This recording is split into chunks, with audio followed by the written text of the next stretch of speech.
दर्शकों, इस वक्त हमारी मौजूदगी मेरठ के अंदर है और यहाँ पर नगीना से सांसद चंद्रशेखर आजाद पहुंचे हुए हैं, जिन्होंने प्रेस वार्ता यहाँ पर रखी है। आइए जान लेते हैं किन मुद्दों पर वो प्रेस वार्ता करते हैं और क्या आने वाले चुनाव को लेकर वो किस तरीके की प्रतिक्रिया देते हैं। मिल लो जाओ विंडो जाओ विंडो जल्दी विंडो यार भैया मिलता रहो अलग चुनाव का आगाज आपने मेरठ से किया है, क्या कहना है और क्या पूरा आपका खाका रहेगा इस बार? देखिए, मैंने सबसे पहले तो आपके सामने वो विषय रख दिए जिन पे पार्टी चुनाव लड़ेगी। आजाद समाज पार्टी 2027 का चुनाव 27 प्रमुख मुद्दों पे लड़ेगी और वो 27 के 27 जनता के हितों के मुद्दे होंगे, जो जनता को, जिनमें नौजवान हैं, किसान हैं, महिलाएं हैं, जिनमें मजदूर तबका है, छोटा व्यापारी है, जिनमें हाथ के दस्तकार हैं और जितने सरकारी जितने संविदा और जो हमारे ठेकेदारी पे जो लोग काम करते हैं, सबके समस्या का हल करने के लिए, सरकारी विभागों से जो जुड़े लोग हैं उनका हल करने के लिए हम लोग काम करेंगे। मैं उनका धन्यवाद देता हूं जिन्होंने आजाद समाज पार्टी में आज विश्वास जाहिर किया।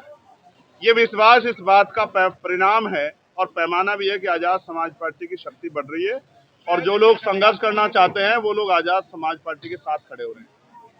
कक्षा 1 से 12 तक की पढ़ाई जब मुफ्त होगी और क्वालिटी एजुकेशन मिलेगी तो मुझे लगता है कि बच्चों में और उनके परिवारों में खुशहाली की एक लहर आ जाएगी। जब अच्छी चिकित्सा व्यवस्था लागू होगी जिसमें सबको बेहतर इलाज मिलेगा तो लोगों की जान सुरक्षित होगी। जब कानून व्यवस्था अच्छी होगी तो दोलाना जैसी, सहारनपुर जैसी घटनाएं नहीं होगी। मैं दोनों घटनाओं पे कहना चाहता हूं कि दोनों पक्ष आपसी समन्वय बनाएं और किसी भी तरह का झगड़ा ना हो। ये झगड़ा अच्छा नहीं है और सरकार और प्रशासन जो है वो निर्दोष लोगों पे कार्रवाई ना करे।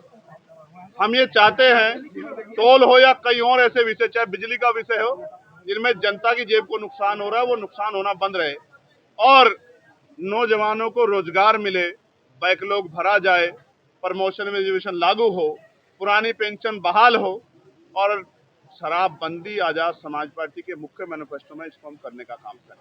2027 में क्या नारा है आजाद समाज पार्टी का?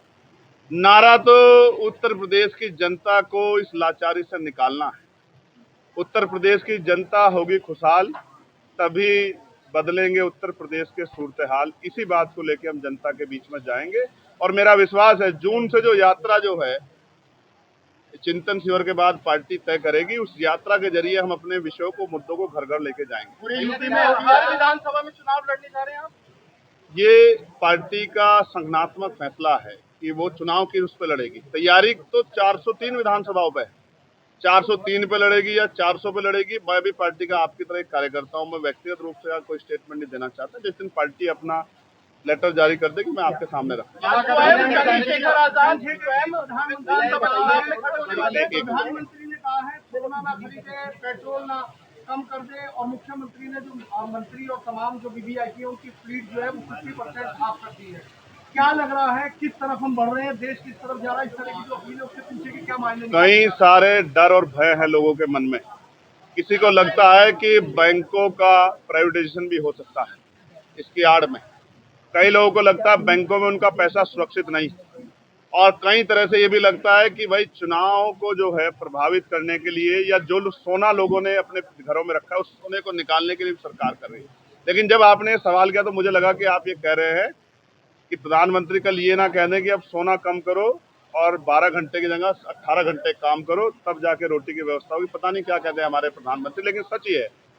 अगर प्रधानमंत्री जो कह रहे हैं इस बात को तो विपक्ष जो है 3 महीने पहले से कह रहा था, चुनाव से पहले, तब प्रधानमंत्री तब चुनाव लड़ने में व्यस्त थे, तब उन्होंने इस बात को क्यों नहीं समझा?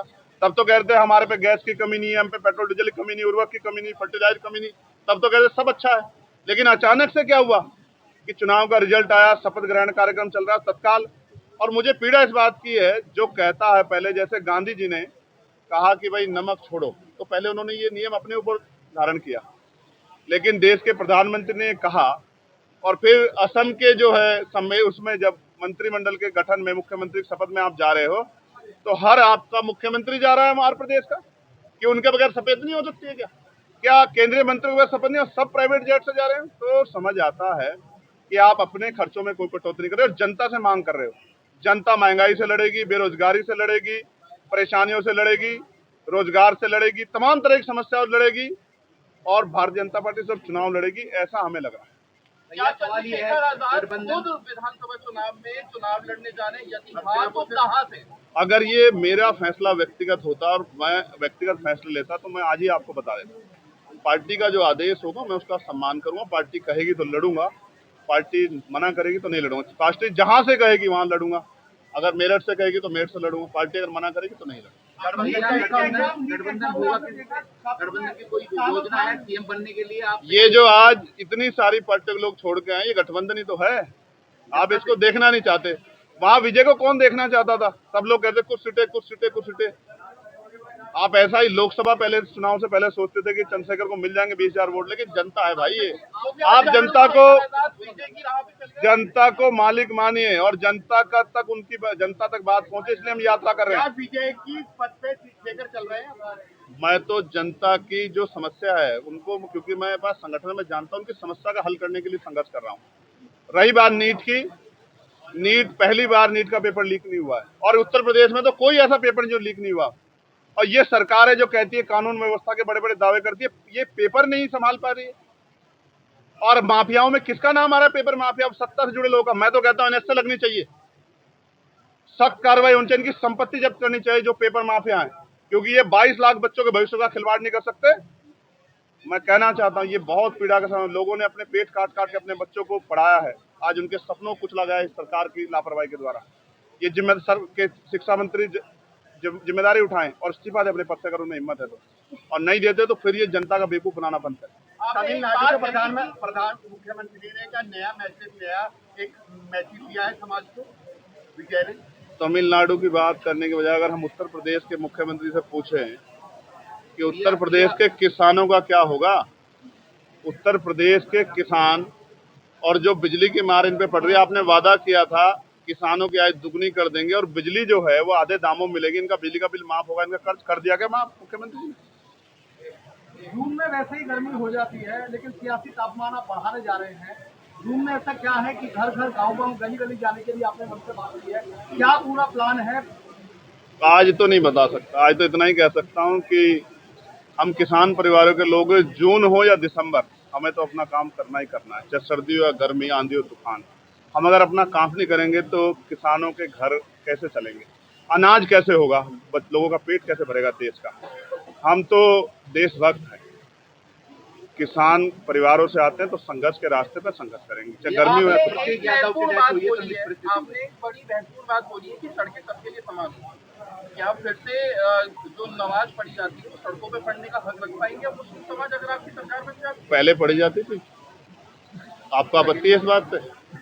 आपको आपत्ति है इस बात पे? तो का नियम सबके लिए बराबर होंगे ना। जब सड़क एक के लिए खुलेगी तो दूसरे को भी अवसर मिलेंगे, वरना सड़क किसी के लिए नहीं खुलेगी। कानून व्यवस्था सबके लिए समान चाहिए, राज्य का कानून धर्म और जाति ना देखे, सबके लिए समान। मैं फिर कह रहा हूं, यहाँ डॉक्टर बाबा साहब अम्बेडकर की जयंती की परमिशन नहीं मिलती है। मीडिया को पूछना चाहिए उस पर कि 403 करोड़ रुपए की बात कर रहे हैं कि मूर्तियों का हम लोग अनावरण करेंगे, जो मूर्तियां हैं उनको सब्सिडी क्यों नहीं करती सरकार?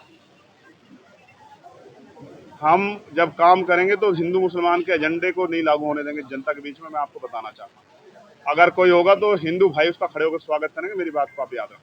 27 में अकेले लड़ेंगे या गठबंधन के साथ नजर आएंगे? जनता के साथ लड़ेंगे सनोज भाई, जनता के लिए लड़ेंगे, जनता की आवाज बन के लड़ेंगे और जनता को मुसीबत से निकालने के लिए लड़ेंगे। ये जो आपकी शुरुआत आज आपने समाजवादी पार्टी में जो लोगों को तोड़ने का काम किया, जो आपकी नीतियों से प्रभावित होकर आपके साथ आए, क्या ये ट्रेलर है? किस तरह भी बातें नहीं, तोड़ने का नहीं, जोड़ने का काम किया है।